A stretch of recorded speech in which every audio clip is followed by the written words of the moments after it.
Deməli, dəbilqəni sökmüşəm. Yuyacam.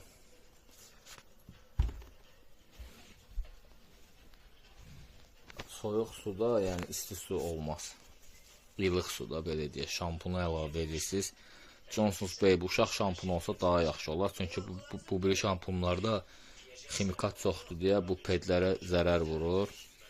Sərin suda, ilıq suda Johnson's Baby-ni əlavə edirsiniz. Yəni, yenə deyim, uşaq şampunu. Belə saxlayırsınız suda, əlinizlə belə bilirsiniz. Kiri çıxsın. Yəni, götürüm, sürtüm, nə bilim, sıxım zad olmaz. Daha sonra yenə soyuq suda durulayandan sonra belə ipdən asın və yaxud da ki, düz bir yerə də qoya bilərsiniz. Öz xoduna qurusun. Dediyim kimi, bunları sıxmaq olmaz. Bu işə başlayanda da dəbilqəni yumağa başlayırsınız. Mütləq ikinci dəbilqəniz olmalıdır. Çünki bu çox nazı ilə oynamağı sevən bir işdir və gec quruyur.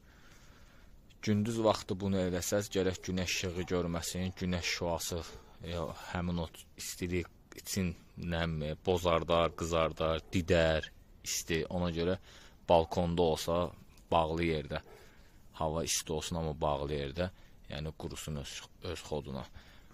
Məhz bu qədər vaxt apardığına görə mütəxəssislər bu bafdır, bandanadır, balaklavadır, bunları icad ediblər ki, geyinəsiz ki, dəbilqəniz təmiz qalsın və gec kirlənsin. Ümumiyyətlə, bir dənə də məsələ var ki, dəbilqənin vitrin müddəti 5 ildir.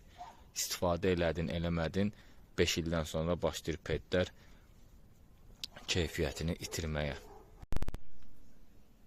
Kaskanı da yuyub basmışam buradan. Bu da indi suyu süzülsün, qurusun. Daha bir səbir tələb edən məsələ sonra bunu pedləri geri içinə yığmaqdır.